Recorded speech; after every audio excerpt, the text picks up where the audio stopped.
हरिः ओं गणानां त्वा गणपतिगुं हवामहे कविं कवीनामुपमश्रवस्तमं ज्येष्ठराजं ब्रह्मणां ब्रह्मणस्पत आनश्वन्वन्नोतिभिः सीद श्रीमहागणाधिपतये नमः। सदाशिवसमारम्भां शङ्कराचार्यमध्यमाम् अस्मदाचार्यपर्यन्तां वन्दे गुरुपरम्पराम्।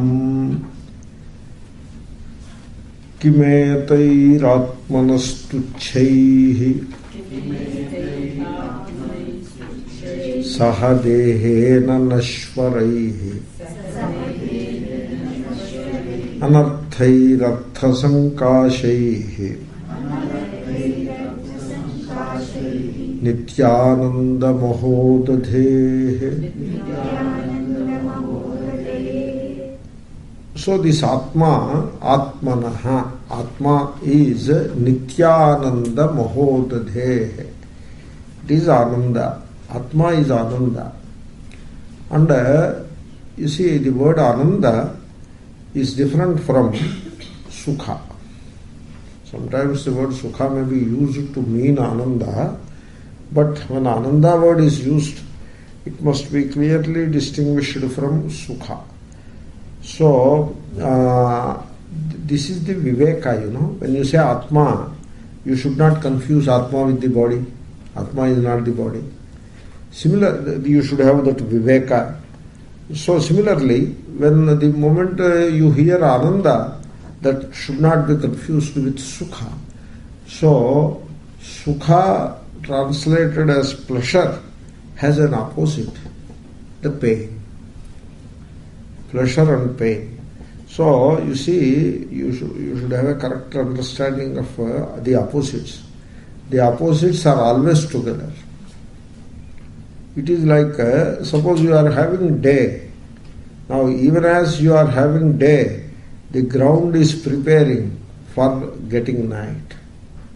Already the things are arranging themselves in such a way that night will follow. It's not that the day ends and suddenly abruptly night comes. Not like that. The earth is slowly moving. You are enjoying the day. Even as you are enjoying the day, the night is getting ready. So night comes. So you can never separate the day and night. You cannot have day separate from night and vice versa. Not only that is one thing, you can never have them separate. Suppose somebody wants, we only have days, no nights. That is, no such thing is possible. Number one. Now that you have to know. Therefore, when you are seeking sukha, pleasure, you should know that it will bring some pain along with it. You cannot have pleasure alone, because the opposite is always inevitable. That is number one. Number two, the pleasure and pain, they are together in the sense that even as you are enjoying pleasure, you are creating pain. And you should not understand that this event or this gain is pleasure. Some other event, some other gain is pain. That kind of a watertight compartment like division between pleasure and pain is not there. It is all ignorance. This is what they call hangover effect. Namely, when you are enjoying pleasure, already you are preparing the ground for the pain. So you cannot have pleasure without pain. Now you decide whether you want the cycle of pleasure and pain, or you want Ananda, which transcends the opposites of pleasure and pain. So, this is one thing. This is the Viveka, the Ananda Mimamsa it is. The Viveka associated with the happiness. And then another thing, the pleasure is a state of mind as much as the pain. And everybody knows that pain is a very turbulent state of mind. That is how pain is. The mind becomes very turbulent in pain. But pleasure is no different. Pleasure is also like that. How? It is a state of mind, and then during pleasure the mind remains in turbulence, only of a different kind. So if you put it on a graph, so the upward turbulence is pleasure, the downward turbulence is pain. And so the mind remains in a state of turbulence, whether it is pain or pleasure. That's why the stress which is created by the hyperactivity of the mind, that doesn't distinguish between pleasure and pain. Stress gets created equally, whether it is pleasure or pain. People who are running after pleasures, they get stressed out as much as people who are subjected to intense pain. Equal stress, if not more. Sometimes these pleasure-seeking people are more stressed out than simple people who do not know any pleasures and who indeed lead a somewhat difficult life, or somewhat poor people, who lead a difficult life. They don't know that much stress. Whereas the people who are rich and who are accustomed to a rich and opulent type of life, they accumulate a lot of stress.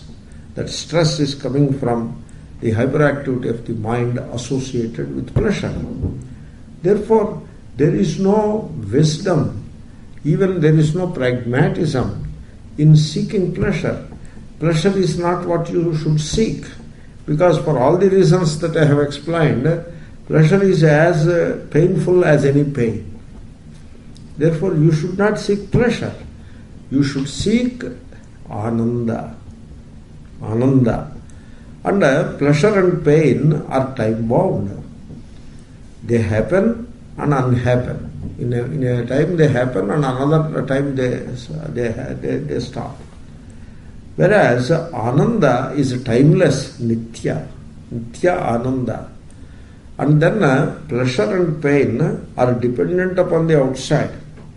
There must be a contact for the sense organ with the sense object. Then only pleasure can happen. Whereas the pain also happens similarly.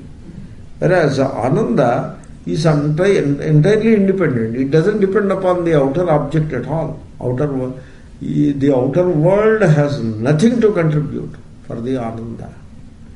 And ananda is yourself. You see, I will tell you one thing, you think about it. You should not even try to be happy, because you are the happiness. If you try to be happy, that effort to become happy is misery, because you happen to be happiness. You need not become happy. In fact, you should not try to become happy. It is like sugar crystal struggling to become sweet. It is the sweetness itself, and the struggle that it makes, that it struggles to become sweet, shows its ignorance, and then it makes it bitter. The struggle makes the sugar crystal bitter. I am just imagining, don't worry. So, similarly, that you struggle for happiness, to become happy, makes you unhappy and creates problems. That's why you should never try to be happy. So, you should never seek pleasure. Then you will not even know what is pain. And then what happens? You transcend the opposites of pleasure and pain, and you abide in that Swarupa, Atma, which is happiness itself. Happiness cannot become happy, need not become happy. It is happiness itself. That is what Atma is, timelessly Nityananda. And that happiness, you can partake of it, you can tap into it. It is not going to be exhausted. Mahodadhe. It is the infinite ocean of timeless happiness. That is what Atma. Atma is your own essence. That is what your essence is. And you have to discover that. This is the definition of that asanam, sthira sukham asanam. That's why in the meditation, I always point out that you sit in the posture where the body is in your command and the mind is in your command. You are abiding in the pure awareness, which is the peace, the silence, and it is love, and it is ananda, and it is your own. So, in an effort to become happy, you move away from yourself and thus lose all happiness. Therefore, Atma is to be, this is the Viveka about happiness. And just one more thing, the pleasure of the mind makes the mind very turbulent. The pleasure is a state of mind in which the mind is very turbulent and creates stress. Whereas Ananda, when you abide in your Swarupa as pure being and just be in that silence of the love, that is what it is. So that is peace, Shanti, and that Shanti is Ananda, that Shanti is Prema. They are all one and the same. That is the Atma, that is the Brahman or Ishvara. And in that the mind is silent, and therefore mind doesn't generate stress. On the other hand, whatever stress is already generated will melt away, and mind becomes stress-free. And as mind becomes pure, it becomes stress-free, then you will not become sick even physically. People ask, what is the secret of his good health? The Mahatma's good health, what is the secret? The secret is that their mind is calm and quiet. It is mostly silent. Why? Because they are not seeking any pleasures, and therefore they are free from pain, and this cycle is out for them. So they abide in their Swarupa, which is Atma. And as long as they abide in that Swarupa, mind remains pure. Pure means silent mind. The silent mind is a pure mind. A calm mind is a pure mind, whereas a turbulent mind is an impure mind. And therefore, even if you want to be practical, leave alone moksha, brahma and all that, even in a very practical sense, as people age, they become middle-aged and then they become old and gradually become victims of various illnesses. So even to be able to handle this old age or the sickness, any sickness, so you should have that space. So one should not be obsessed about the welfare of the body. One should have that space, and so that space you will get by abiding in Atma and gaining that happiness which is Shanti, which is love of the Atma, and stop seeking all pleasures of this world altogether. It's not that stop seeking a little or a lot, no, altogether. Avoid any seeking of pleasure and avoid any effort to be happy, to become happy. Don't ever make any effort to become happy. Just be, that's all. You make an effort to become happy, the happiness that is supposed to come by effort is misery, it is not happiness. So, this is the Mimamsa of Ananda. This being so Nityananda Mahodadheha Atmanaha, so what is the use of these pleasures? To chaihi, they are worthless, and what kind of pleasures they are? Dehena nashvaraihi. You see, suppose in every pleasure that you seek, there is the participation of the physical body, and if the physical body is sick, the pleasure ends then and there. Suppose you have the pleasure of a dinner party, and just before going to the dinner party, the stomach becomes acidic. Now what party you will not be able to enjoy the party. Or there is a small infection. You see, you will not be able to enjoy any party. Small infection is enough.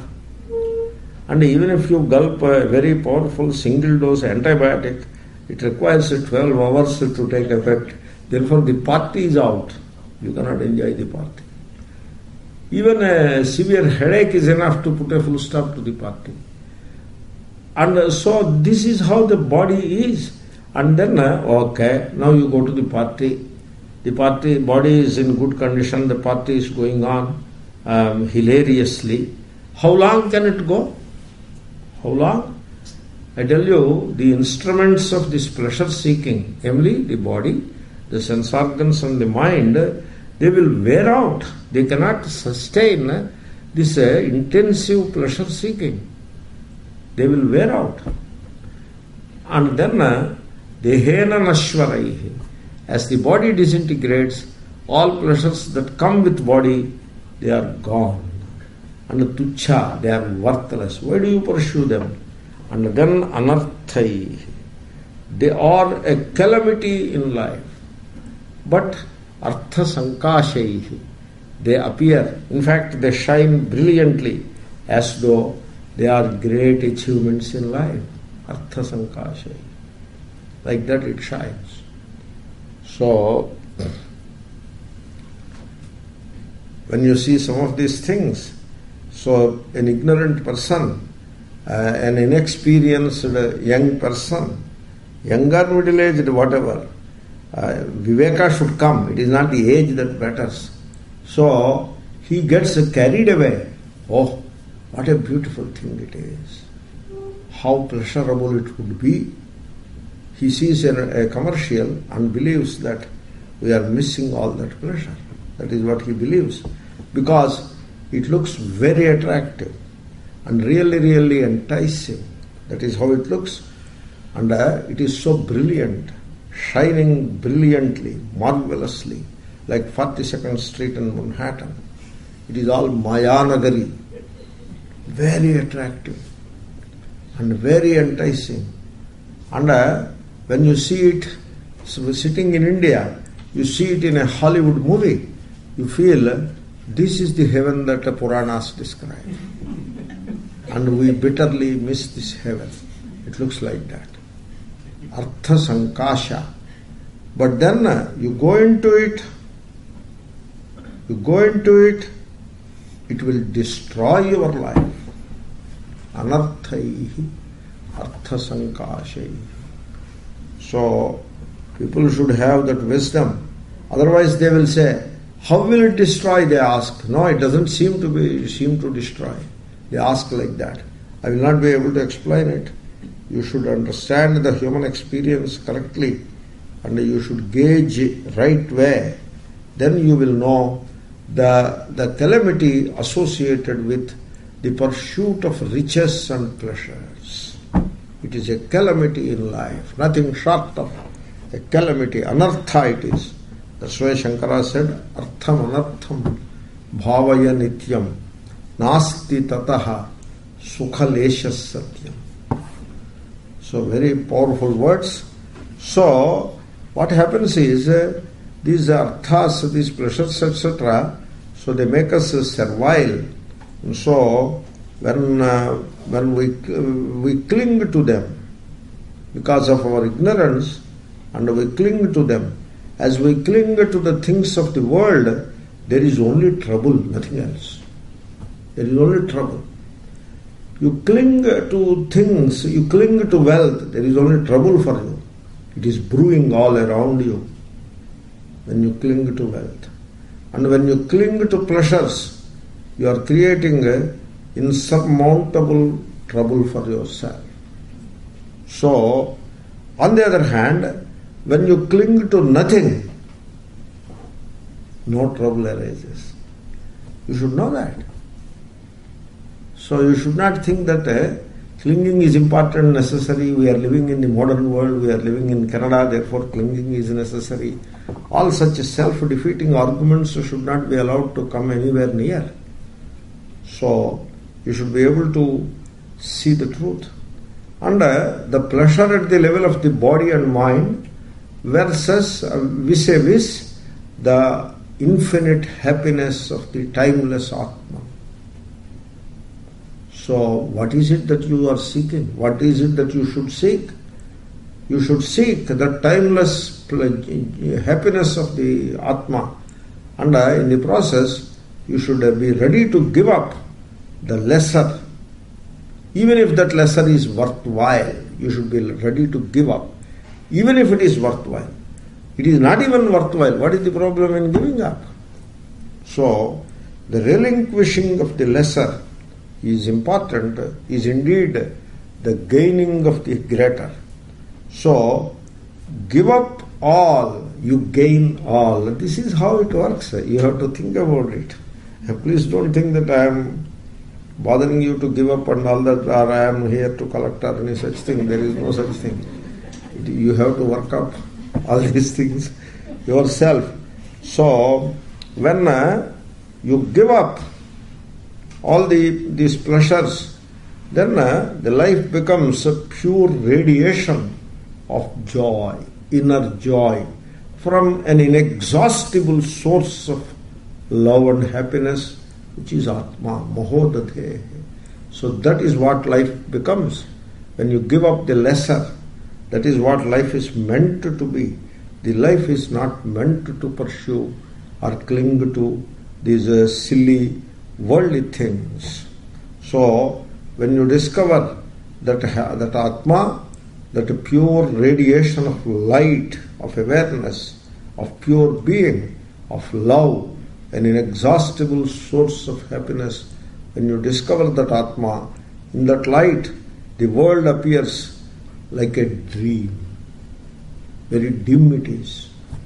Like in the daytime, when the sun is shining brilliantly, the moon appears very dull. You still can find moon in the sky, but you cannot find it readily because it is so dull.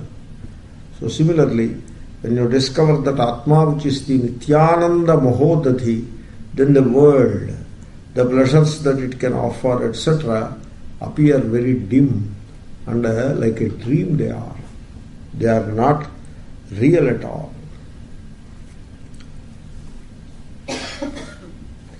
You see, the dream continues. The dream is like a movie. It has a momentum in the flow of time. So the dream continues, and the dream is not the problem. It is your desire to cling to it that creates the problem. The dream is not a problem. So that desire to cling to it, you have to let go. And then you have to stop imagining that this dream is real. You have to stop imagining that this dream is yours. So all that you have to stop. You have to allow the dream to roll to its very end without clinging to it.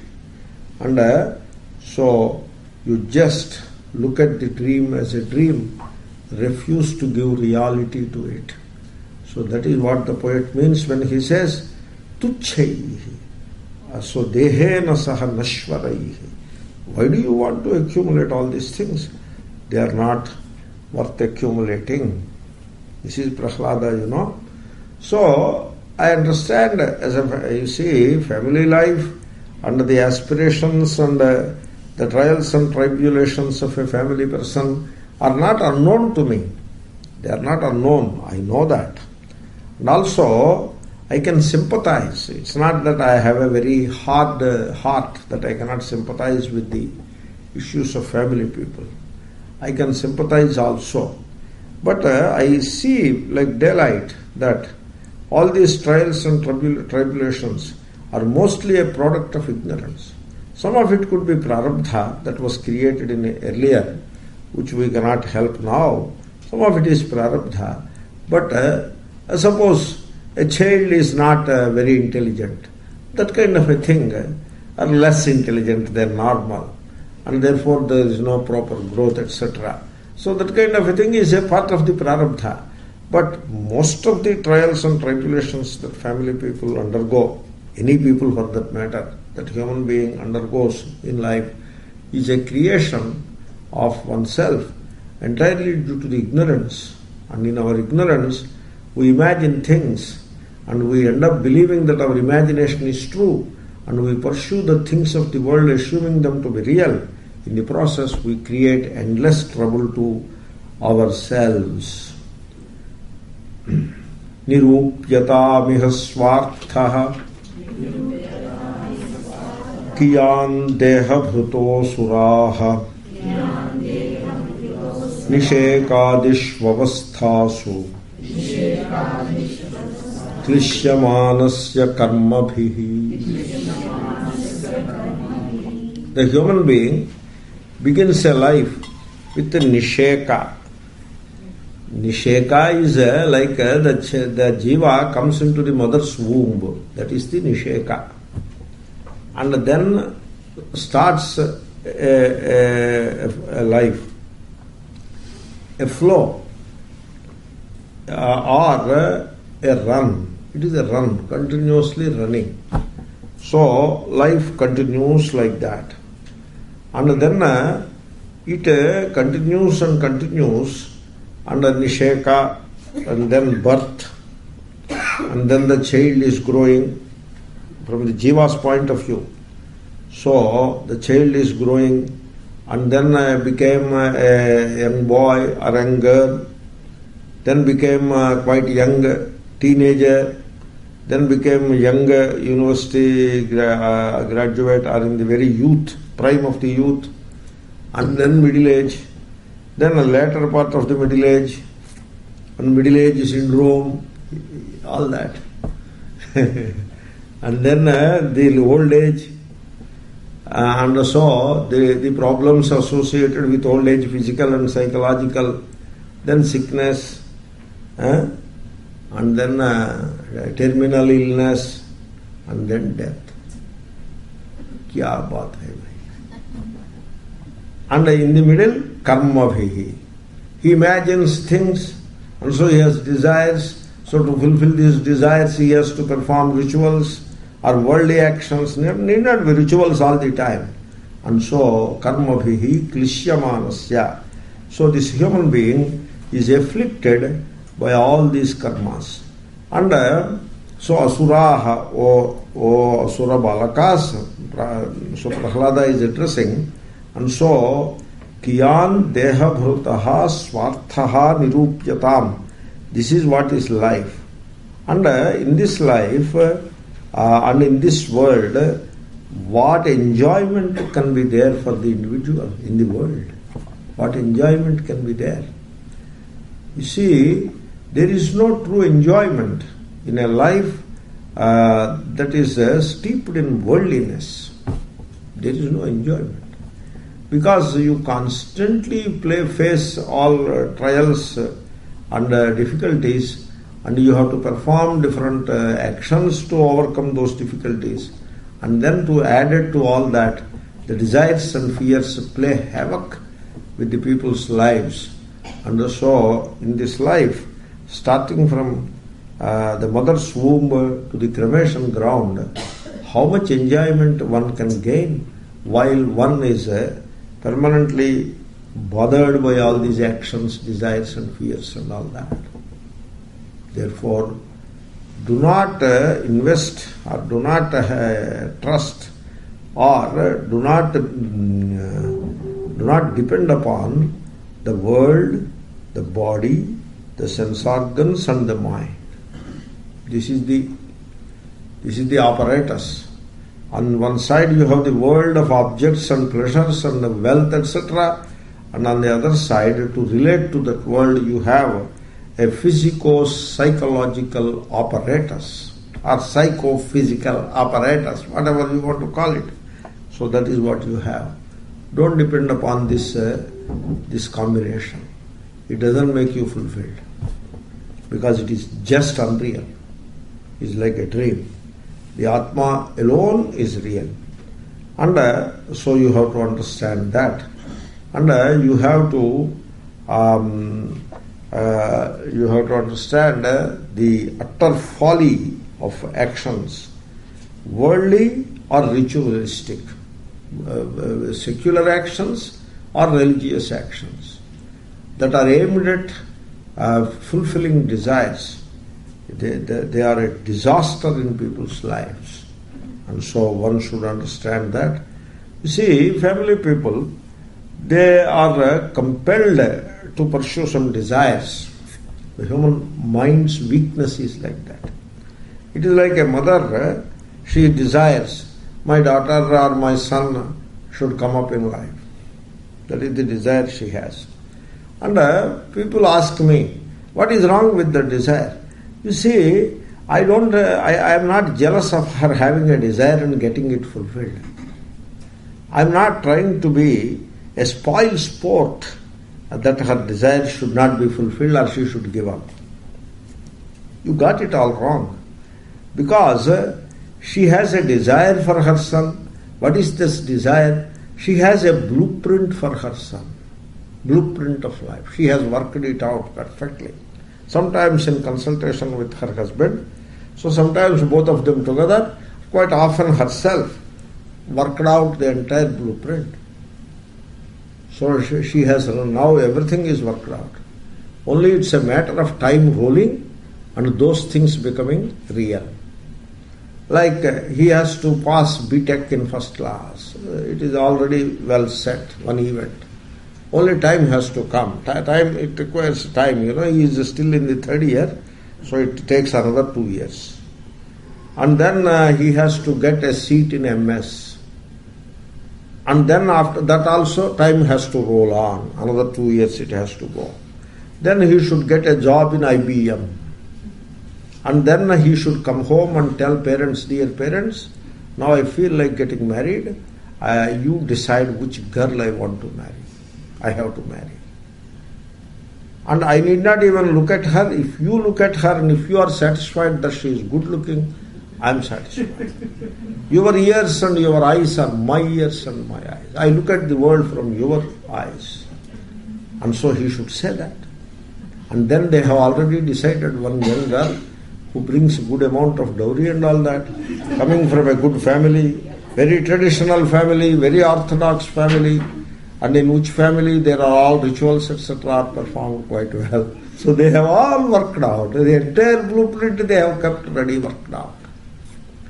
And then the girl should be very polite and very obliging to the in-laws also.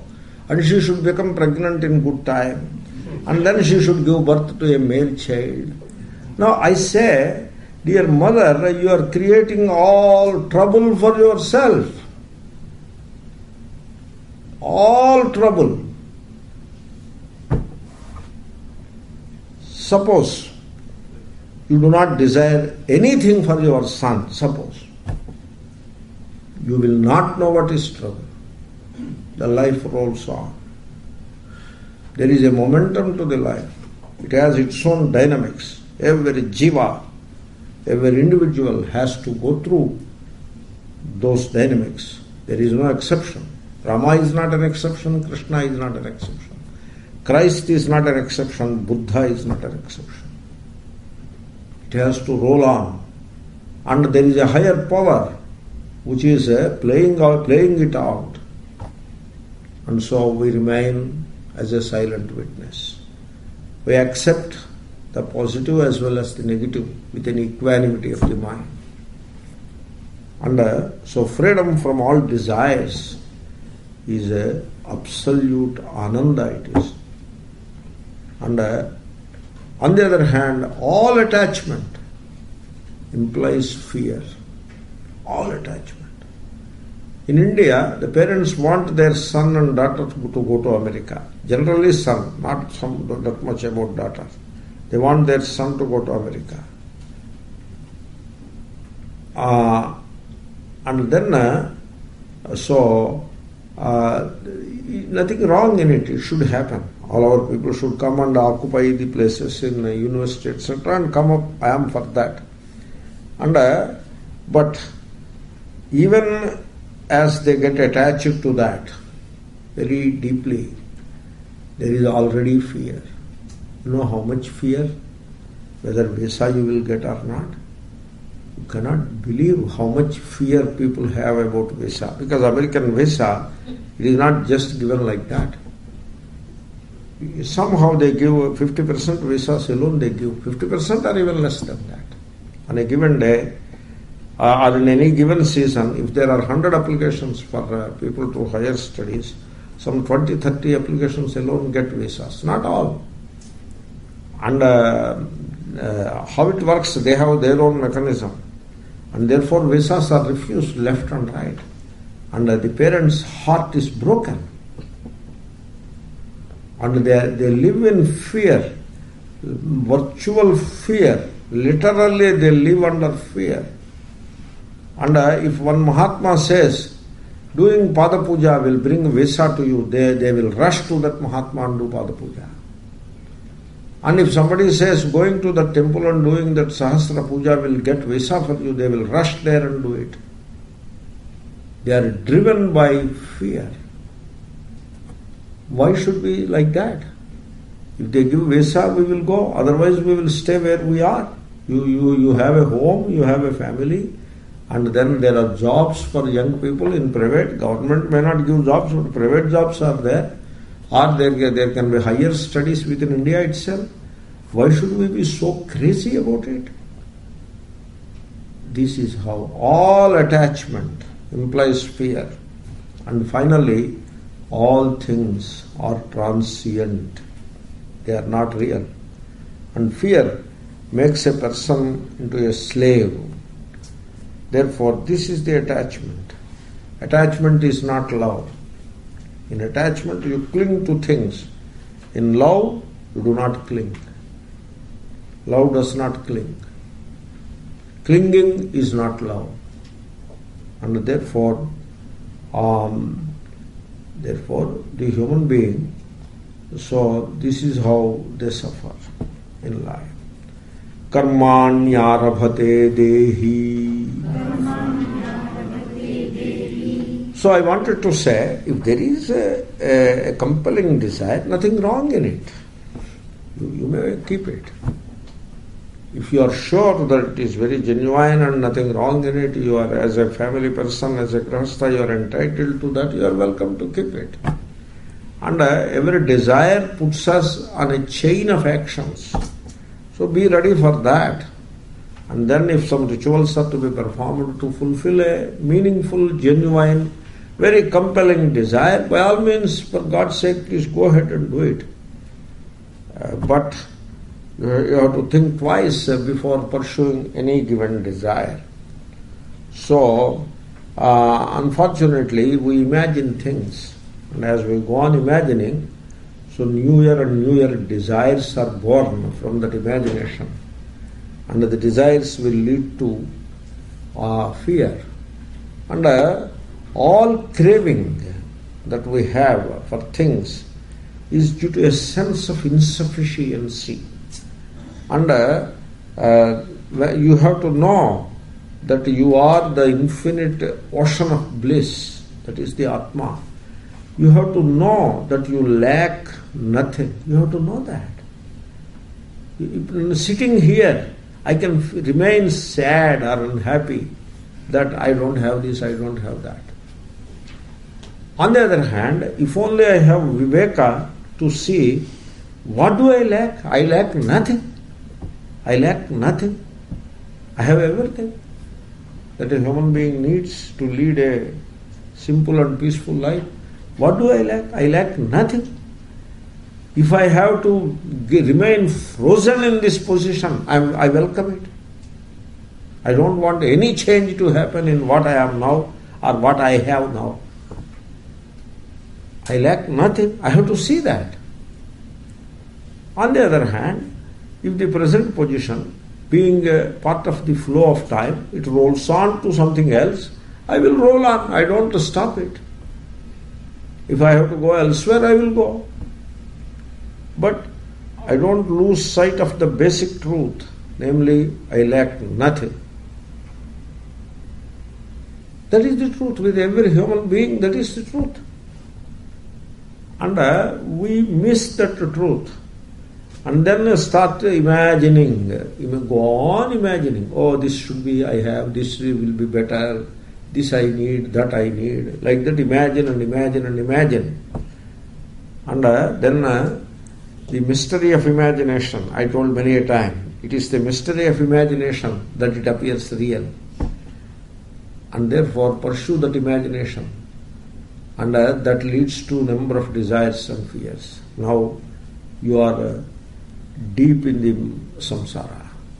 So What is the value of this samsara? What is the value of these karmas, etc.? Without the knowledge of the self. So that is how he is asking. And he talks about these karmas. Karmanyarabhate dehi dehe natmanuvartina karmabhistanute deham ubhayantva vivekataha. Please come. You are not a disturbance. Please come and settle comfortably. Please come. Settle at the right place.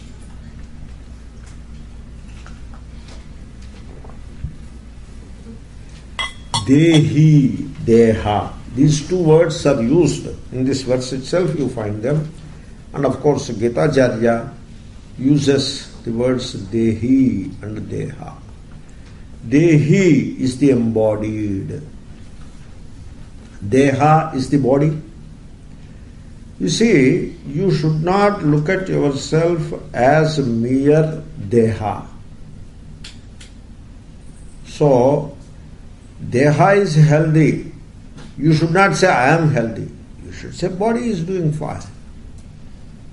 You should never ever identify with the body. And body is not doing so well. Even in the language, you should be careful to not to identify, even in the language, because you should disidentify with the body. Literally, I am not the body. You say that 100 times. You say that if you need to say. Disidentify literally, and then disidentify emotionally. Emotionally disidentify means, shall I tell you what it is? So, today my birthday. That is the emotion. Emotion, you know. Oh, I was born this day. Just I told you emotional identification, how it will be. And there is a big smile on the face. Some children, school-going children, the school teachers, they push them. Your birthday, when is your birthday? Like that, the school teachers push them. The teachers have to engage these kids for 6 hours or 5 hours, so they put all kinds of useful things and also useless things into their mind. And one of them is this thing. And therefore the child, 3-year kid or 5-year kid, whatever you put into that mind, it will grab it. And so the kid says, oh, my birthday, like that. This guy is a 50-year-old, 60-year-old, it is very unbecoming of him to behave like that. Could be. Please don't mind. So, this is one viewpoint, a kind of an extreme viewpoint, I suppose.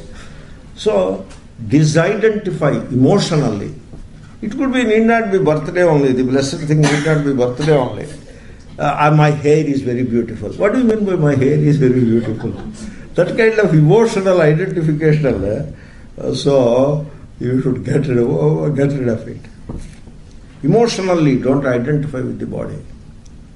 Intellectually, don't identify, disidentify with the body. And you meditate upon that disidentification. You need to do that. I sincerely advise you to do that. That's why I incorporate into every meditation, so that I see its value in facing the vicissitudes of life. Life is going to be, it is going to throw many, many challenges as it rolls on. And we should be well prepared to face those challenges. And this is the preparation. Because I tell you one general truth, basic truth, falsehood makes you suffer. Truth never makes you suffer. It is always the falsehood that makes us suffer. Therefore, pay attention to the Gitacharya, Sri Krishna's teaching. Pay attention to that. Sri Krishna means you should, your focus should be on that. Not morally, dance and chapan bhog, not all those things. That is a kind of a distortion of Sri Krishna. Sri Krishna means dehinosmin yatha dehe. That is Sri Krishna. Idam shariram kaunteya. That is Sri Krishna. He makes a clear distinction. Deha versus dehi.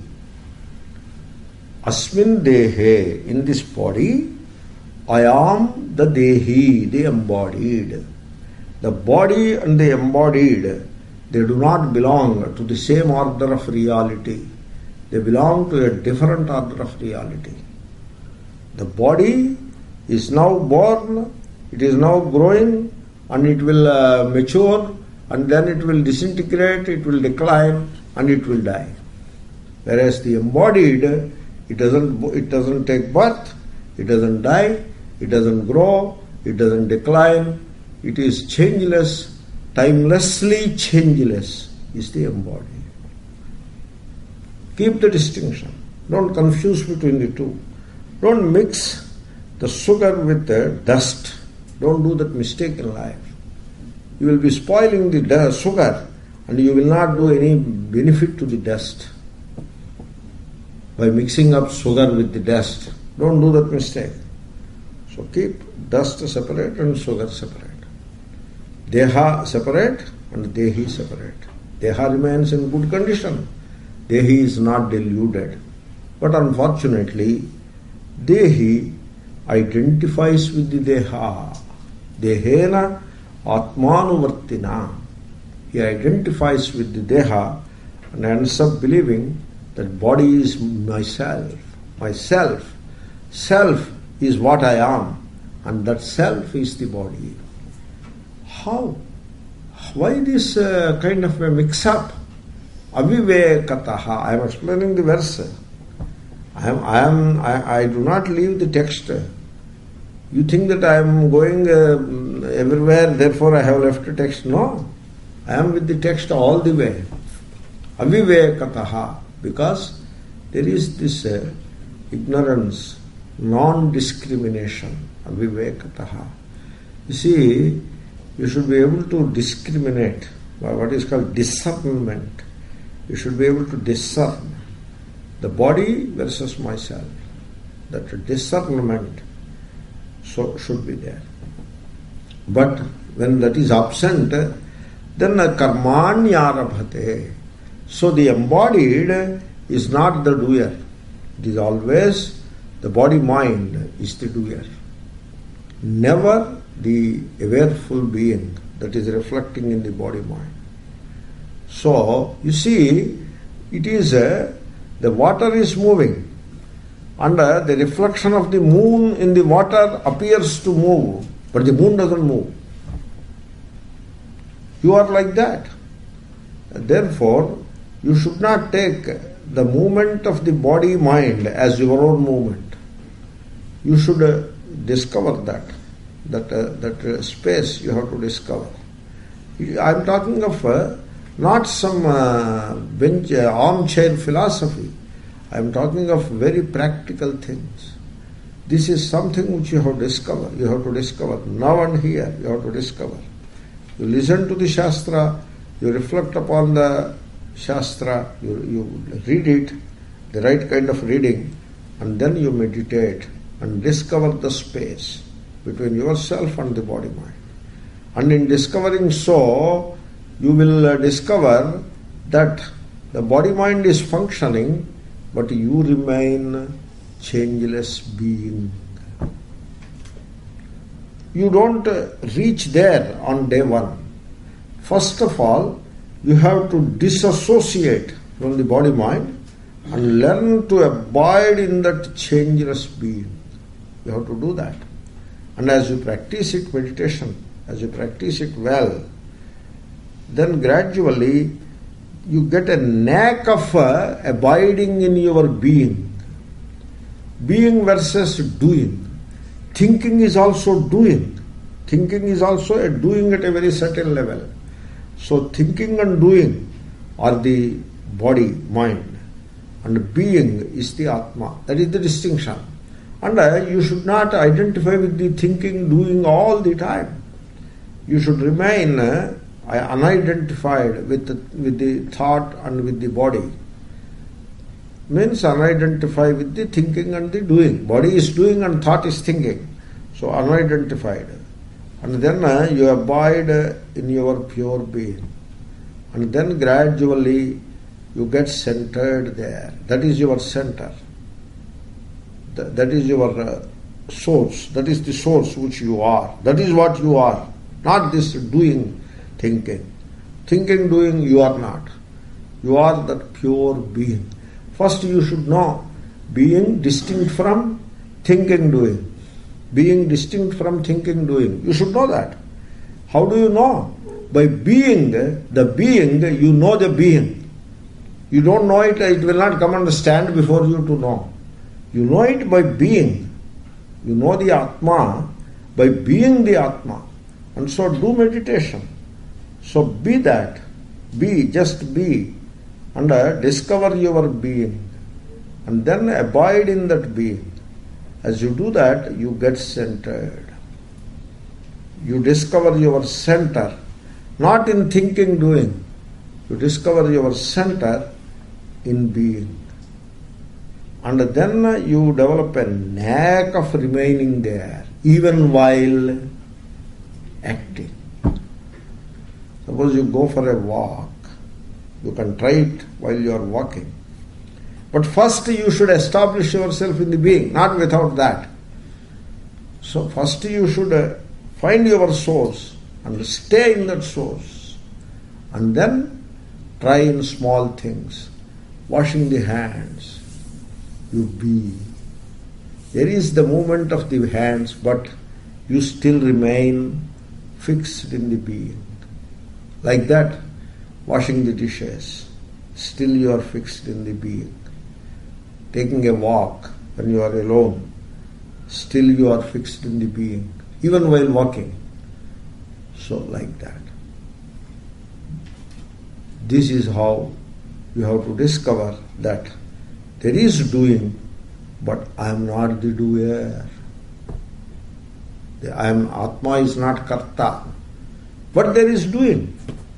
There is doing, I am not the doer. Doing happens, I am not the doer.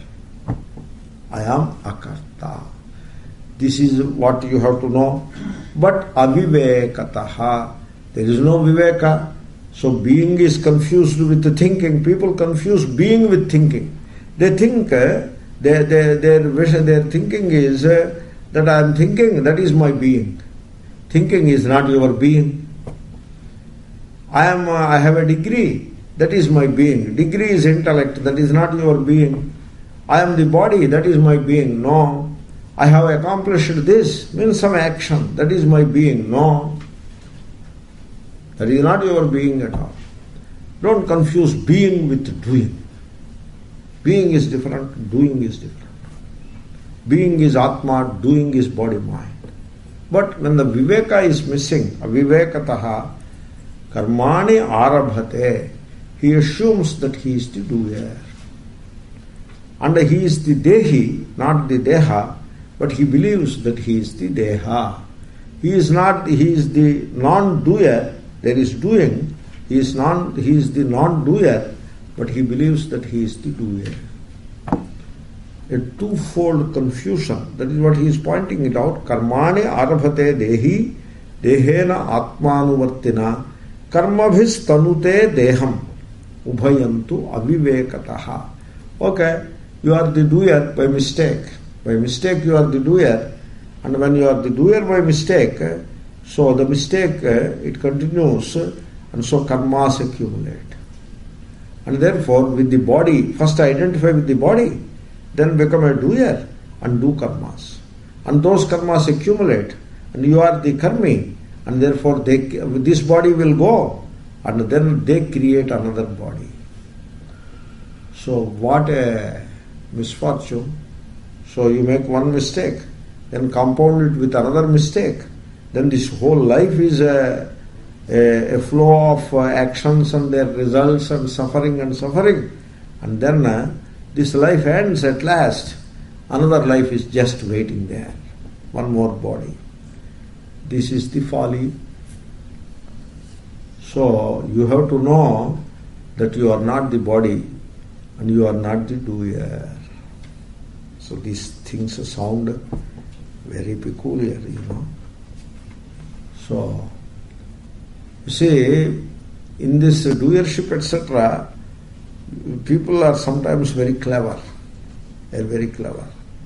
So they say, oh, everything is Bhagavan, like that. So, suppose some calamity came. Oh, it is Bhagavan has done this, Bhagavan has done that. But suppose some good things are there, I have done it. So like that. They bring in Bhagavan in a very convenient way. This kind of cleverness doesn't work, I tell you. You see, there was a... so I must have told this anecdote. Anyway, I suddenly remembered, there are some new people also. So there was a rich man. He has a palace, a bungalow. And then a large ground around the bungalow. That is part of the riches. So in that ground, then grass. This grass, only rich people grow grass and cut it. Ordinary people don't do such silly things. They don't have time for all that. And sadhus should not do such things. Because growing the grass and cutting it is all himsa. Why should we do that? So, anyway, so he has a lawn. And roses. You should have tulasi. Not roses. But anyway, roses. And then you see, people may say Swami TV doesn't like roses. You see, I do not like roses.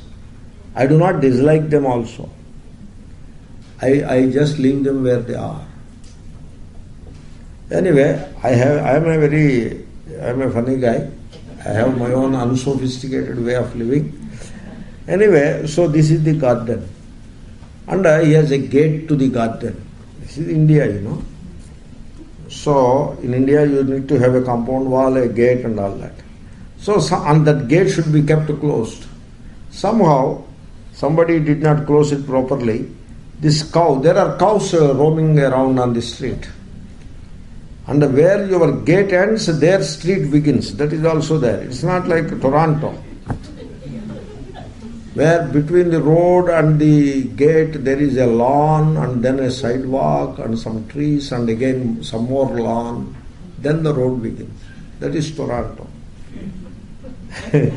So, therefore this cow, it was wandering on the road. It is searching for food. It doesn't have food. It eats all kinds of things. And then it saw this lush green lawn and also some trees, everything green. And lo behold, the door is open. And the cow entered inside. And it did not get such a... In cities, cows won't get grass and all that. Lush green grass. Very tasty, and it was eating.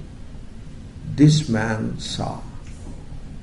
He was furious because his flower bed is trampled upon and its roses are spoiled and the grass is growing it with a lot of trouble.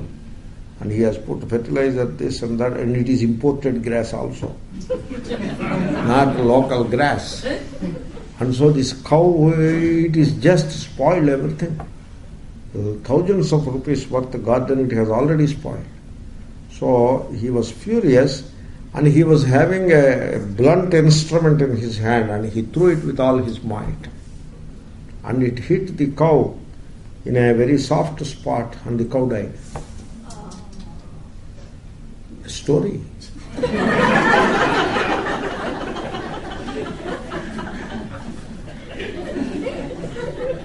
It's a story, don't take it literally.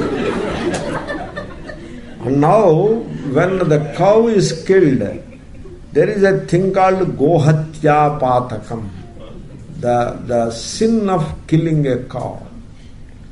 That sin has a shape also. And now that is the shape of a demon. So this demon, it got up. Then this rich man got stunned.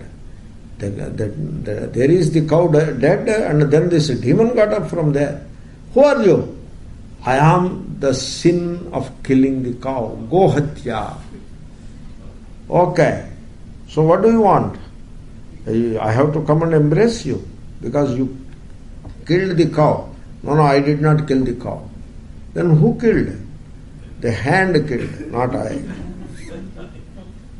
And a hand has the power given to it by Lord Indra. Because Indra is the presiding deity for the hand. He had this in temple. Indro me bale shritaha.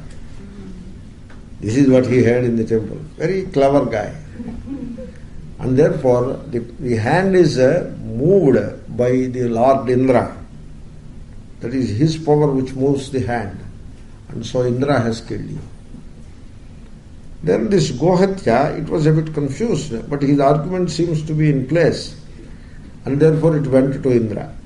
Indra has got rid of Brahmahatya just then. And he took a bath because he could at last, after 3 days of fasting or whatever, he had this Brahmahatya sitting on him. And so he now got rid of, and he is feeling very fresh and free. So this Gohatya came. He asked, what are you doing? Where are you going? I am not going anywhere. I am coming to you only. Oh my goodness, why? Just now I got rid of Brahmahatya. Now you want to come and sit on me. I cannot bear these Hatyas anymore. So why do you want to come to me? What I have done? You see, that Sethji, that rich man has killed the cow, and his hand, it runs by you are the deity for the hand. Therefore, you are the doer. Therefore, I am coming and embracing you. He says, oh my God, this is, he doesn't understand now what to do.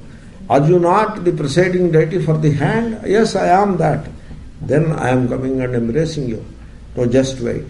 There is something missing here. Let me ask Bruhaspati.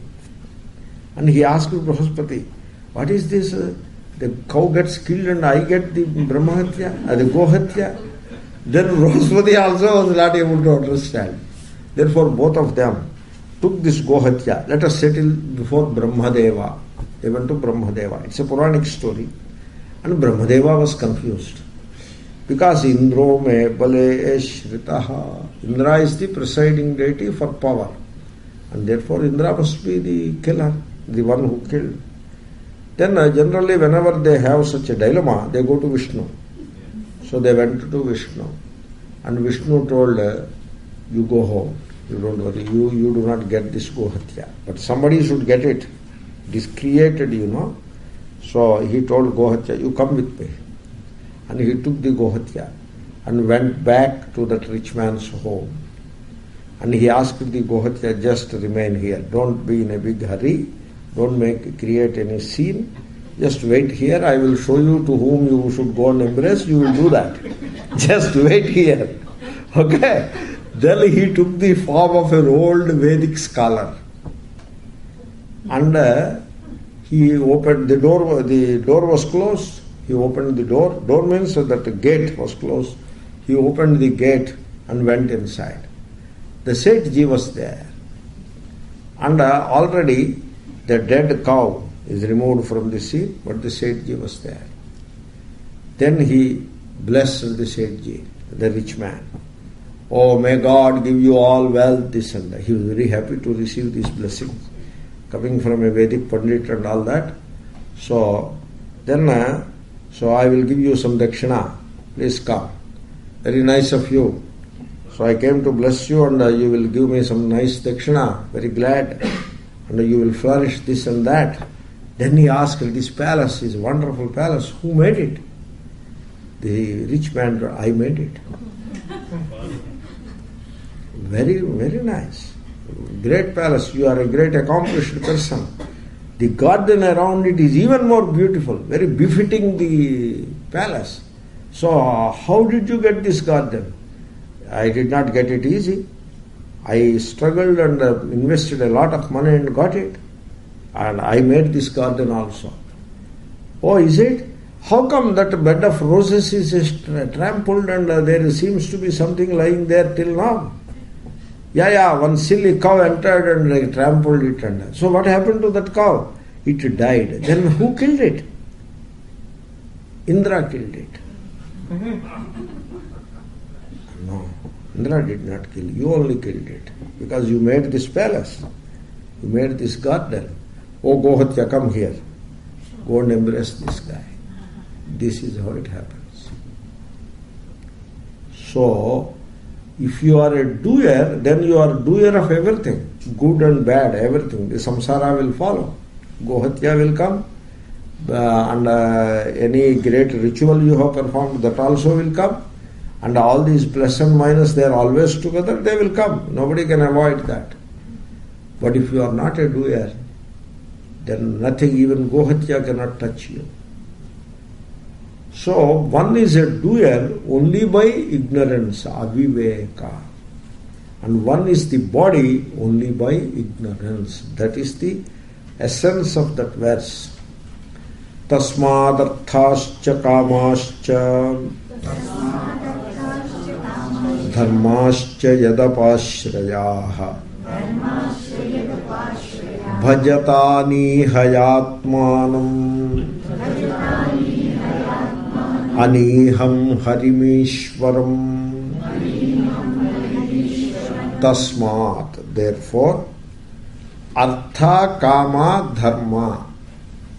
Artha is wealth, kama is pleasures, dharma is the merit that you want to derive for gaining heaven, etc. That is the dharma here. Not atma dharma and all that. That is the dharma in that context. Dharmaha, plural, means rituals aimed at gaining the higher lokas or higher pleasures, etc. So these are the three. These three you give up. You don't run after them. Then if we give up dharma, artha, kama, then what is left? Harim Ishwaram Bhajata. You worship or contemplate upon or practice the devotion of Bhajata, practice the devotion of Ishvara, the Sarveshvara, who is Hari.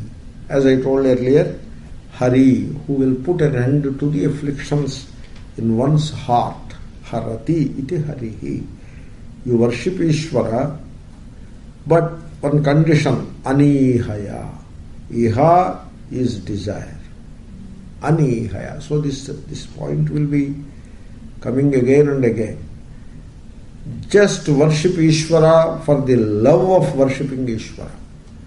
Don't again introduce some desire there. In fact, there will be no desire. Once artha, kama, dhamma are kept aside, there is no desire left. Even moksha also, to begin with, we say you should be a mumukshu, you should seek moksha. That only means artha, kama and dharma for the heaven sake. That is the dharma. So not that you should not speak truth and all that. Not the dharma is the ritual. So dharmartha kama, the rituals meant for artha kama here and hereafter, is called dharma. So these three you keep aside. Hold on to moksha. That is the first step. That is the moksha, mumukshutva. Then next step is moksha you already are. So as long as you want moksha, it looks as if the moksha is somewhere away.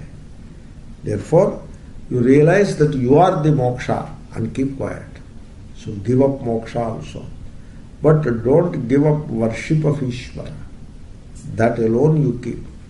So if I don't need anything, then why should I worship Ishvara? So that is the beauty of Ishvara. If you reach a stage when you worship Ishvara knowing not what is the purpose, then that is called spontaneity of love. Then you have reached the goal. Because the moment you say purpose, that is the mind which is seeking. Purpose is always mind-made. Purpose, result, benefit. What is the benefit that will accrue to me? That is mind-made. Suppose you are doing some service to the parents. Do you need a purpose or a result or a benefit to be fixed beforehand? Do you need it? Suppose you need it, What kind of service it is? Do you call it worthy service? Certainly not. You serve the elders, the parents, knowing not why you are serving. You worship Ishvara, knowing not why you are worshipping Ishvara. You do charity, knowing not why you are doing it. You love, knowing not why you love. That is where you should reach. The moment you seek a purpose, you have already become engrossed in the movement of the mind. Because it is the pastime of the mind, seeking purposes, results, benefits, etc. That is the mind. So, and one more thing. What is wrong with mind? I tell you, anything that the mind wants has no value. That is what mind is. Mind cannot conceive the real. And whatever mind conceives and wants is not real. Therefore, why do you worry about purpose? So, anihaya. So that is called spontaneity. You are seeking purpose means it becomes deliberate. And so it becomes very contriving. Whereas, when you don't have any purpose, like the rose, it blossoms. It doesn't seek a purpose. It spreads fragrance. Doesn't seek a purpose. It just does, all this it does in a very spontaneous way. The sun, the moon, the birds, the trees, the wind, the breeze, the waters, the earth, they don't seek a purpose. They are spontaneous. You are part of all that, so why should you seek a purpose?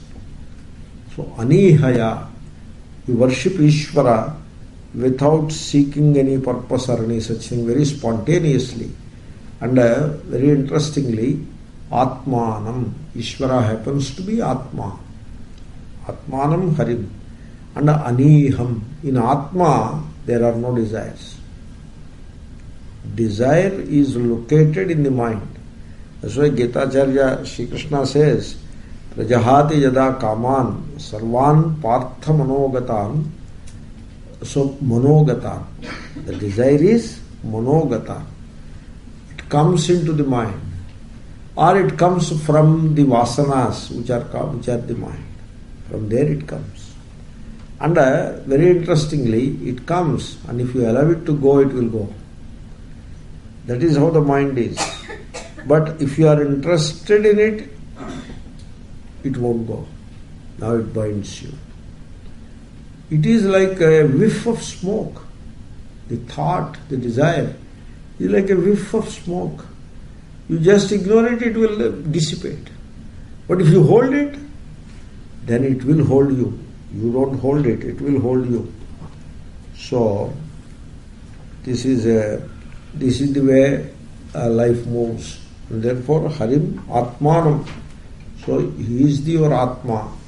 The Atma which is not touched by desires and fears. Aneham. So you please worship. O Asura Balakas, worship Ishvara. A desireless worship. One should do like that. A king has 3 wives, 3 queens. And he was going to London. That is the British Raj, you know.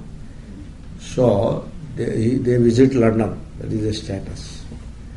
And so he asked the first king, what shall I bring from London? She said, in London, the jewel market is supreme. You know, in India it is all imported stuff. So De Beer, etc. will be there. The great jewel, great diamond people. And so you bring me a diamond necklace. He said, okay, that is not an issue at all. He can do that. Then he asked the second queen, what do you want from London? She asked, some great fashion people are there in London, all fashion designers, etc. And so she told the name of a fashion house, some name, and you get me the dresses befitting a queen, the best of that fashion house. So she gave some dimensions and all that. So some parameters to get the dresses. He said, not a problem. He put the paper in his pocket, he will get. He asked the third queen, from London, what do you want? She said, I'll write on a piece of paper and give you. She wrote and gave it a piece of paper and requested you open it when you are coming back. He said, that is fine. Why should I know now? He put in his pocket. Just before coming back, a day or two before, I will open it and whatever she wanted, I will bring. That is what he thought. He went. Now after a month, he is coming back. He procured the diamond necklace and packed. Procured these special dresses, packed. Then the third queen, what should I take? He took out this paper. In that it is written, I want you. Then he was surprised. And he gave a thought, what should I take to her? And it never occurred to him what he should take. Because she says, I want you. And what is her taste, what items she needs, he just did not have a clue to any of that.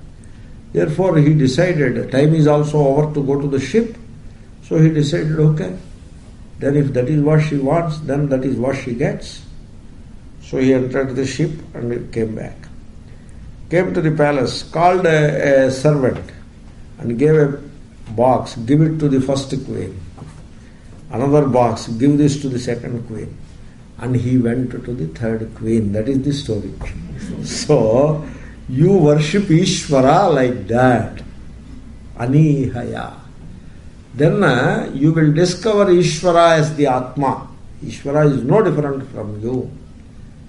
So, O Ishvara, I want you. Then he will give himself to you. How? He is the Atma. The Atma is Ishvara. There is no difference between the two. That is the verse.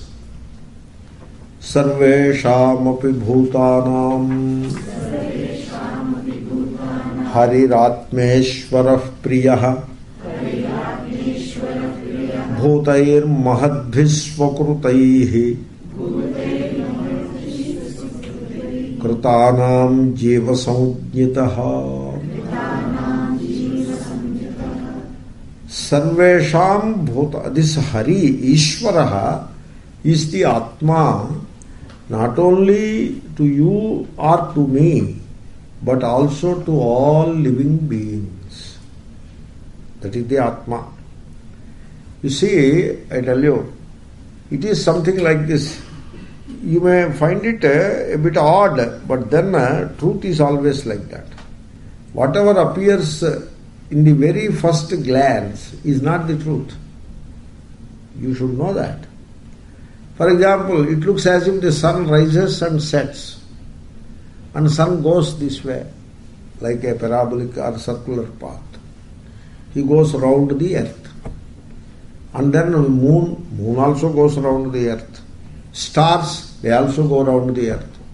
Therefore, in 13th century or 12th century, in Europe, they made a model of the universe. In that model, universe is spherical and earth is the center of the universe. And the universe is static. Earth is static. Universe is static. But there are a few things that are moving in that static universe. And the sun is one of them, moving. How is this? They thought that they have formulated extremely well, because that is what you observe. So, you believe me, whatever appears to you is just like that. It is false. Therefore, what appears to a first glance is never the truth. So, you are different, he is different, she is different, I am different, all differences. So, for example, Indians are different, Russians are different, British are different, Americans are different. What is different? Everything is different. Body color is different. Even the blood vessels are different. Indian blood vessels are prone for cholesterol deposits more than American blood vessels. They are different. Everything is different. Culture is different. And the color of the skin is of course different. Everything is different. That is the superficial look. But the human consciousness is just the same everywhere. For example, Indians are unfulfilled and unhappy and insecure. Right? Just let me take it like that. Don't get disturbed by what I said. Then come to Russia. The Russians are unfulfilled, unhappy, insecure and afraid. Come to British. They are unfulfilled, insecure and unhappy. Come to Russia, America. Insecure, unfulfilled and unhappy. Come to Canada, the same. What is the difference? They are not different at all. The human consciousness is fundamentally insecure and unsatisfied. That is what human consciousness is, fundamentally. So what is the difference? The physical body is different, the minds are different, the stuff of the mind in the form of religion and culture, they are different. But deep within, we are all insecure and unfulfilled. That's why we have desires and fears. Is this different anywhere? It is not different at all. You go to South America, same. You go to Japan, same. Human consciousness is just the same. Therefore, you should not assume the differences are real. There is a unity underlying all these differences. You should know that. There is a unity underlying differences. And then one more thing. Differences are namarupa, names and forms, and hence apparitional, unreal. Whereas the underlying unity alone is real. You should know that. You should work it out in your mind quite well. Like the bulbs are different, the fans are different, the exit sign is a different color, this bulb is a different color, TV is different, heater is different, refrigerator is different, fan is different. All are different. Computer is different. So, record player is different, everything is different. But they all have the same power inward. Behind them, behind their functions, there is the same power that makes them function. That is the electricity. Simple example. So you should always look for that unity. That underlying is always one, same, never different. Like a tree is growing. Why? Why is it growing like that? Because there is life in it. Very nice. Then another tree is growing. Why? Because there is life in it. Now you understand, you think about it. Is the life different between in the two trees? Or maybe it is the same life in both trees. In fact, it is the same life. In fact, the entire forest is growing because the trees are different, plants are different, but the life in all of them is just the same. The same is the life in animals when they are roaming. Same is the life in the birds when they are flying. Same is the life in the creatures when they are crawling. Same is the life in the humans when they are thinking and doing things. That life, which is one cosmic life, one without the second, that is the God. That is the reality. And that is Ishvara. That life is Ishvara. Ishvaraha. And so that Ishvara is the Atma, the essence of all life forms. Sarvesham api bhutanam Atma. Now these bhutas, how they came into existence? Bhutair mahadbhihi kritanam. They are created or manufactured, these bhutas are manufactured or put in place by Mahabhutas, Panchabhutas. So what is a life form? A human being is standing there. What is he? Standing. So Prithvi, abdomen, come to abdomen, apaha, come to stomach, tummy. Tummy is fire, I tell you. Tummy is fire. You can feel it now itself. You don't need any proof. You are the proof. Tummy is fire. Tummy is not the flesh and all that. It is fire. You see, compare a tummy below and tummy above, and tummy stands out. It just stands out. Right? It stands out. It is always demanding. Kawal, a cup of coffee, a cup of tea, some snack, some cookie, some this, some that. It is different. It is unique. It is. Really fire only. Some fire is sitting there, always demanding fuel. That is fire. That is true. Then come to chest. Chest is very unique. Nothing like the chest in the body. Nothing like it. It is always inhaling and exhaling. Who makes it inhale and exhale non-stop? Only Bhagavan should know. I don't know. It is always a wonder. It is a mystery. This is the miracle. People want miracles. This is the miracle.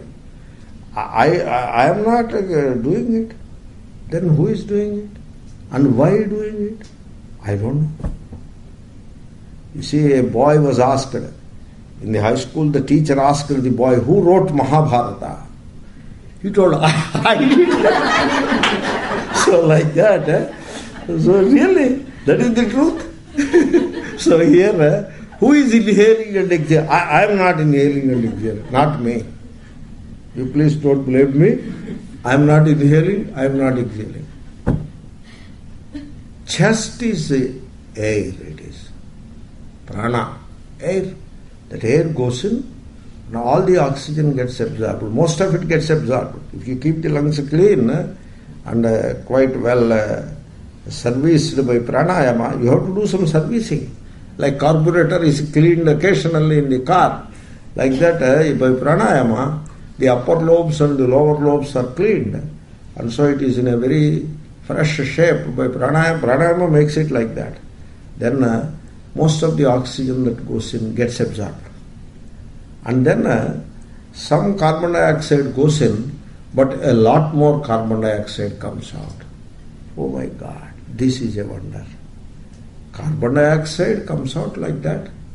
Where for this carbon dioxide, where from carbon is coming? The food that you eat provides the carbon. Oxygen is already you are taking intake. And all this is happening so many times in a minute, 20 times or 50, I don't know how many times it is happening. Whole life it is happening. This is Vayu. Don't bother about heart, this and that. It is just Vayu. And this is Akasha, space, neck and above. This is how the living being is a conglomerate of the five elements. They come together and make him. Bhutair mahadbhihi kratanam. They are called Mahabhuta. You know why Mahabhuta? They are everywhere. Every person's pair of legs are Prithvi. Every person's tummy, abdomen is apaha. Every person's tummy is fire. They are everywhere. The entire universe is pervaded by them. That's why they are called Mahabhuta, like Mahasamudra. These Mahabhutas put that body in place. And in that body reflects or inhabits the Atma. And who is that Atma? Same Atma in all the bodies. So bodies may be different. How they are different? The space seems to separate them. Physically they are not different. If the bodies are different, you will not have a medical science. There is a thing called medical science because all bodies are same. Just the same. You have a cardiologist because all hearts function the same way. And their malfunction is also same. And you have a gastroenterologist, because all tummies are same. So anyway, even the bodies are same. But apparently the bodies seem to be many, 1, 2, 3, 4 like that, and the Atma reflecting in that bodies, in those bodies, is just one and the same. And that Atma is God, Ishvaraha. And now you hold on to the body, you end up in sorrow in the life. Give up the body. Give up means stop identifying with it. Hold on to that Ishvara, Hari, Priyaha. You will not know what is sorrow in life. So we'll continue. Om Purnamada Purnamidam